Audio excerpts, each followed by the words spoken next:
Hello everybody, welcome to your session on adaptive teaching. My name is Laura Church, I'm an Early Years and Primary Development Lead and I'm going to be taking you through today's seminar. On the screen you'll see your seminar objectives for today. So it's to consolidate learning on flexible groupings, scaffolding and we do, you do from your self-directed sessions. And you're going to review and improve on your pupil practice sections of your plan, considering where you might need to adapt your practice. We're going to go straight in to the first activity. We're now going to recap flexible groupings, which you covered in your Supporting Pupils with SEND online self-study. Flexible groups should be used with all pupils, not just pupils with SEND. Flexible groupings are pre-planned temporary groups based on the pupil's current needs to achieve an explicit purpose or learning goal. Once this has been achieved, the group can either be disbanded or changed accordingly. They require you to, 1, know your objective. So when creating flexible groups, you should always start with a clear idea of what you want your pupils to know or do by the end of the lesson or sequence of lessons. 2, you need to know your pupils. So you need to use your data and what you know about your pupils, reviewing this to help you decide how you will group your pupils accordingly to be most impactful. What we'd like you to do now is we'd like you to pause the video and think about and take notes on the 3 questions you can see on the screen. Number 1, what are the benefits of flexible grouping? 2, what could you use to set your objective for flexible grouping? And finally 3, what data could you use to group your pupils? Pause the video now. Welcome back. Please keep these notes and these reflections safe and share them with your development lead when discussing adaptive practice together at a check-in.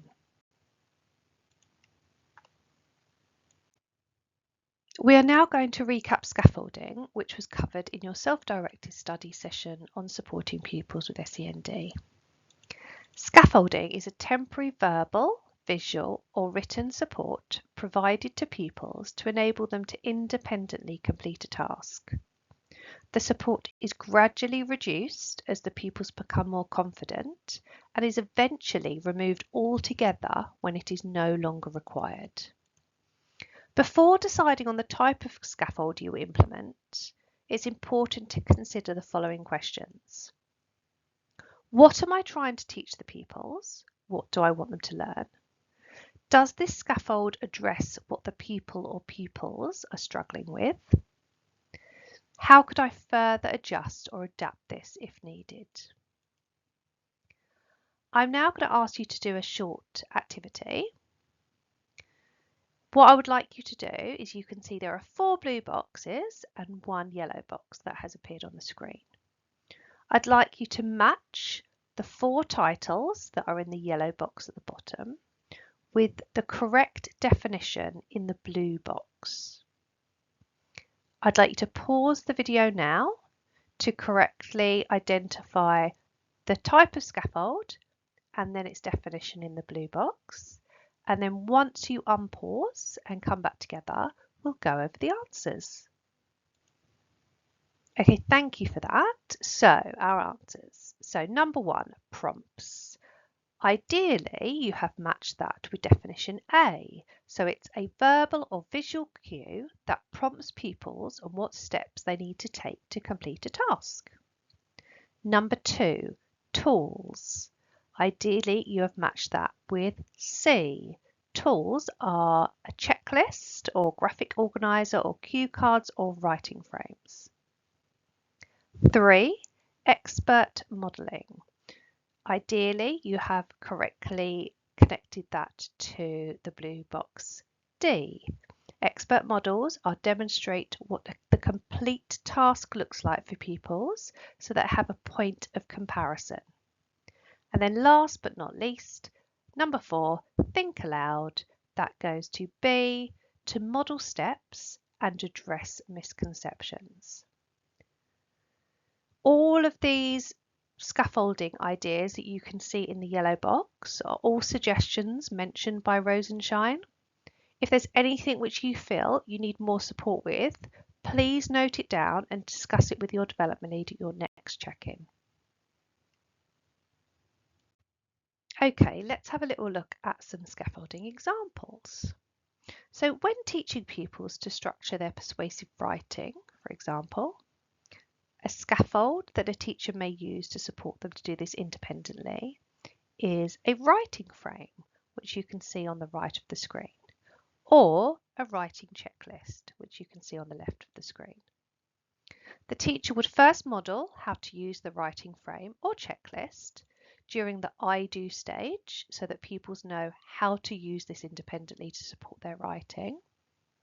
As pupils grow confident in the structuring their persuasive writing, the teacher could gradually remove or reduce the scaffold. I have added 3 questions to the screen. Let's have a little think about those 3 questions. What am I trying to teach, or what do I want them to learn? Does this scaffold address what the people or pupils are struggling with? And how could I further adjust or adapt this if needed? What I'd like you to do now is I would like you to look at the 2 examples we have got on the screen, the writing frame and the checklist. I would like you to then reflect using those 3 questions. So please pause the video, reflect on the examples that we have identified, and then once you feel that you have addressed those 3 questions, please come back and unpause. Welcome back. As before, these examples and these reflections that you are noting down, please bring them along to your next check-in with your development lead, because that will really support the conversation and your understanding of adaptive teaching. So now let's move on and think about the we do and the you do. As a reminder, we do and you do sit after the I do in the gradual release model, which you explored in the session Importance of Modelling.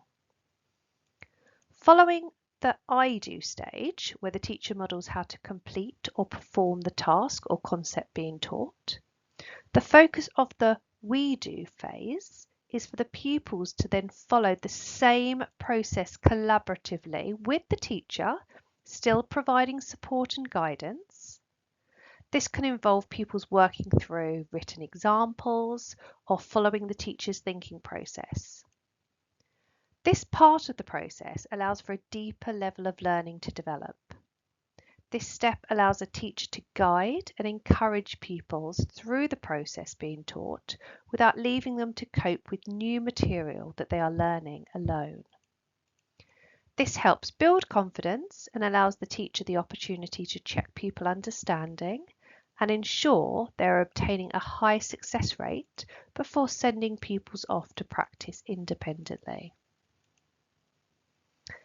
This is then followed by the you do step in the gradual release model. To be successful, the you do must follow the we do, allow pupils to complete the task independently,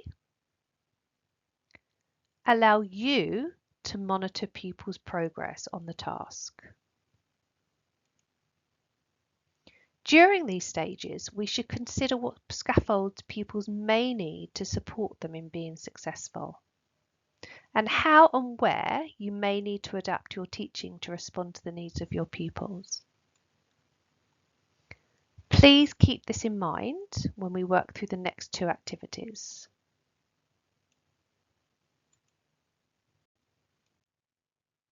Activity 2.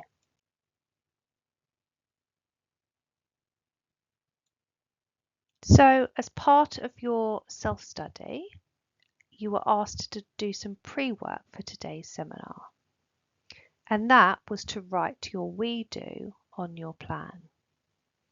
You can see on the screen the success criteria for the we do. So it's to follow the I do, It's to allow pupils to practice with support. It allows the teacher to check pupils are ready for independence. What we would like you to do now is just to spend a few minutes to go back to the We Do that you have written, following on from what you have listened to and learnt in today's seminar. Reflect and possibly make some changes or tweaks to your We Do accordingly. You can see on the screen that we're asking you to consider any scaffolding that you may need to use, and where and how you may need to adapt your practice to respond to your pupils' needs. So please pause the video now, go back to your We Do that you have written, take some time to reflect and change if necessary, then come back to our session.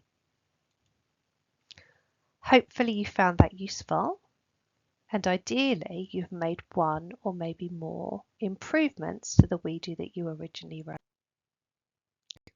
Now let's continue this further by moving on to activity 3. So as before, we would like to give you the opportunity to reflect and improve on your You Do. So as before, the success criteria for You Do is follow the We Do, allow pupils to complete the task independently, allow you to monitor pupils' progress in the task. Consider when you're looking back, scaffolding, and where and how you may need to adapt your practice to respond to the pupils' needs. As before, please pause the video here, go back to your You Do that you have written, see any changes or tweaks you can make based on your learning from today's seminar and your ongoing development, and then come back together once you're finished. Thank you for your time today. Just to recap the seminar objectives for today's session. So to consolidate learning on flexible groupings, scaffolding, and We Do and You Do, and to review and improve on your pupil practice sections of your lesson plan. Your next steps is to refine the pupil practice section of your planning proforma. If you need to, following on from the work you did today or any other time that you go back and review it. You may need to go back and refine your review of learning, so your exit ticket section of the planning proforma too. And then following on, as always, write down any questions or anything that you feel you need further support with so that you can ask follow-up questions to your development lead at your next check-in. Thank you for your time today, and I'll see you soon.